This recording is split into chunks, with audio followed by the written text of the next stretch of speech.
you are in that phase right now where at one moment you feel, I think I will pass, but the next moment you feel, maybe I won't. You are at a borderline and you can't judge कि आप pass होगे या fail होगे, then this video is for you. Because this borderline phase is one of the most mentally exhausting phase for a CA student. You are not fully relaxed, you are not fully preparing, you are not fully resting, you are just stuck. And the difficult part is, from outside it feels that everything is fine, but your mind is constantly running. At one moment you feel hopeful कि शायद मैं पास हो जाऊंगा, but the other moment you become doubtful, शायद नहीं हो पाऊं, किसी एक पेपर की वजह से नहीं हो पाएगा clear, and whatever the thing. And this phase starts draining you, not because you are doing too much, but because you are caring too much. Your mind is running all the time. There is so much uncertainty in your mind. And a borderline student usually lives in a loop like, paper तो ठीक आया था, but क्या पता मैंने अच्छे से ना दिया हो, मे बी मैंने आईसीएआई के हिसाब से प्रेजेंट नहीं किया, मे बी रिजल्ट बहुत कम आए. At the same time you think, क्या पता मैं पास हो जाऊं, क्या पता कोई मिरेकल हो जाए, so should I start studying, what if I pass and what if I fail because of one subject या वन पेपर जो आपका अच्छा नहीं गया, what if I waste this time. And because of this, you don't rest properly, you don't prepare properly, you don't plan properly. You are mentally active, but practically you are very inactive. And that is the real problem. Not the lack of time, not the lack of ability, but the lack of decision. आप decide नहीं कर पा रहे हो, आपको prepare करना चाहिए या आपको रिलैक्स करना चाहिए, बिकॉज दोनों ही थॉट्स दिमाग में आ रहे हैं, पास भी हो सकते हैं, फेल भी हो सकते हैं. Now why does this happens? It happens because uncertainty is emotionally very uncomfortable. Your mind keeps saying, अगर मैं पढ़ाई शुरू करता हूँ और अगर मैं पास हो गया, so then you will feel, अरे यार टाइम वेस्ट कर दिया, इससे अच्छा तो एंजॉय कर लेता. लेकिन अगर आपने स्टार्ट नहीं किया और आप फेल हो गए, then you will regret कि मैंने इतना सारा टाइम अपना वेस्ट कर दिया. So instead of choosing one decision, your mind chooses confusion, because confusion safe feel होता है in the short term rather than taking a decision. But in the long run, it wastes your time and it steals your peace. And that is why I want you to remember this. The problem is not only uncertainty, the problem is becoming directionless because of uncertainty. आपको पता ही नहीं है कि आपको ये 1 से 1.5 महीना करना क्या है. So first let me tell you कि आपको क्या नहीं करना है.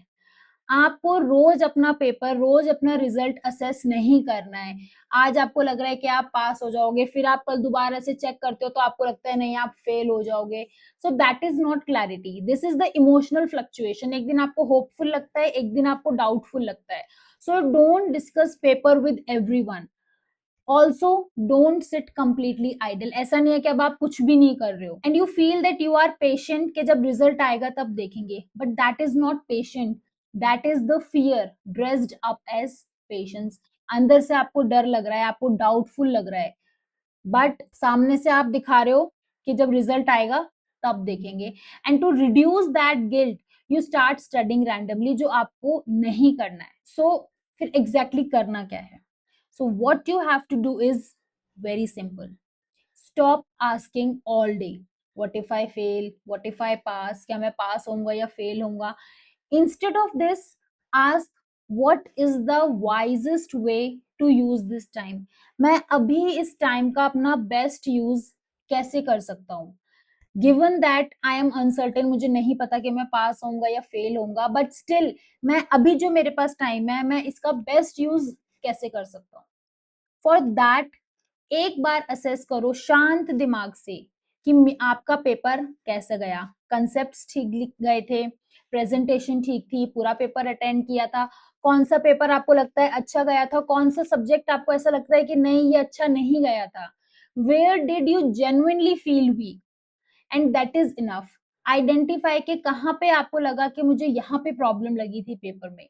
You don't need a perfect prediction, you just need a useful direction. आपको बस एक बार ही सोचना है कि कहाँ पे आपकी कमी रही थी.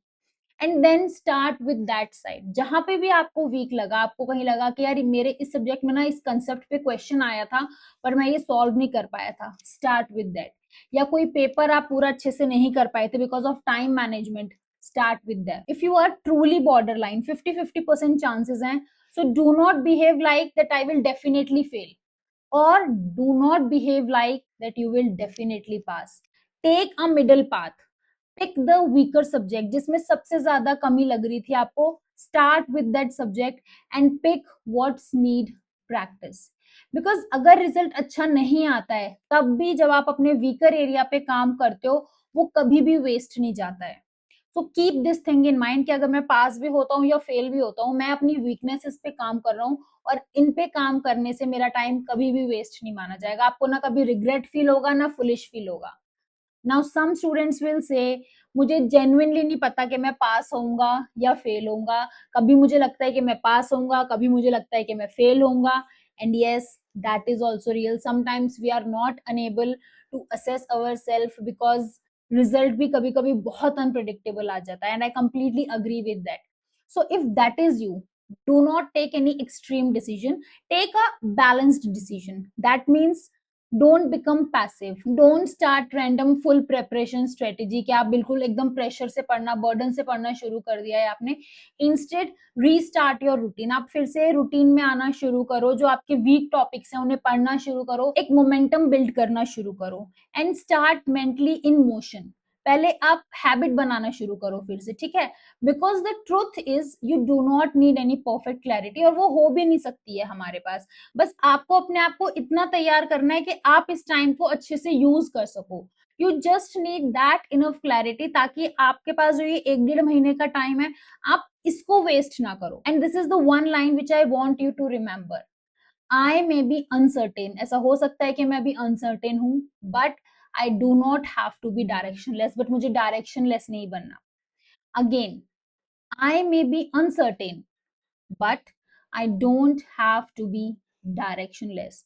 And this is the shift, not from the fear to perfect confidence, but from confusion to conscious movement. ठीक है? अब आप जो ये आपका टाइम है आप इसको कॉन्शियसली यूज करोगे, और रिजल्ट चाहे जो भी आए एटलीस्ट आप रिग्रेट तो नहीं करोगे। So if you are in that borderline phase now where you don't know कि आप पास होगे या फेल होगे, please don't over discuss, please don't freeze, please don't over guess, and please don't waste this gap thinking पास हो जाऊंगा fail हो जाऊंगा। इस लूप में नहीं फंसना है। एक बार असेस कर लो एग्जाम्स कैसे गए थे, एंड देन चूज वाइजली कि आप इस टाइम को बेस्ट यूज कैसे कर सकते हो, and move consciously, because this gap should not be a dead period. ऐसा नहीं होना चाहिए कि आप इस टाइम पीरियड में कुछ भी नहीं कर रहे हो। It should be a decision period. And let me tell you, ये एक सबसे बड़ी मिस्टेक है जो हम मैक्सिमम सीए स्टूडेंट्स करते हैं। हम ये 1 से 1.5 महीना बिल्कुल इग्नोर कर देते हैं, हम कुछ भी नहीं करते हैं।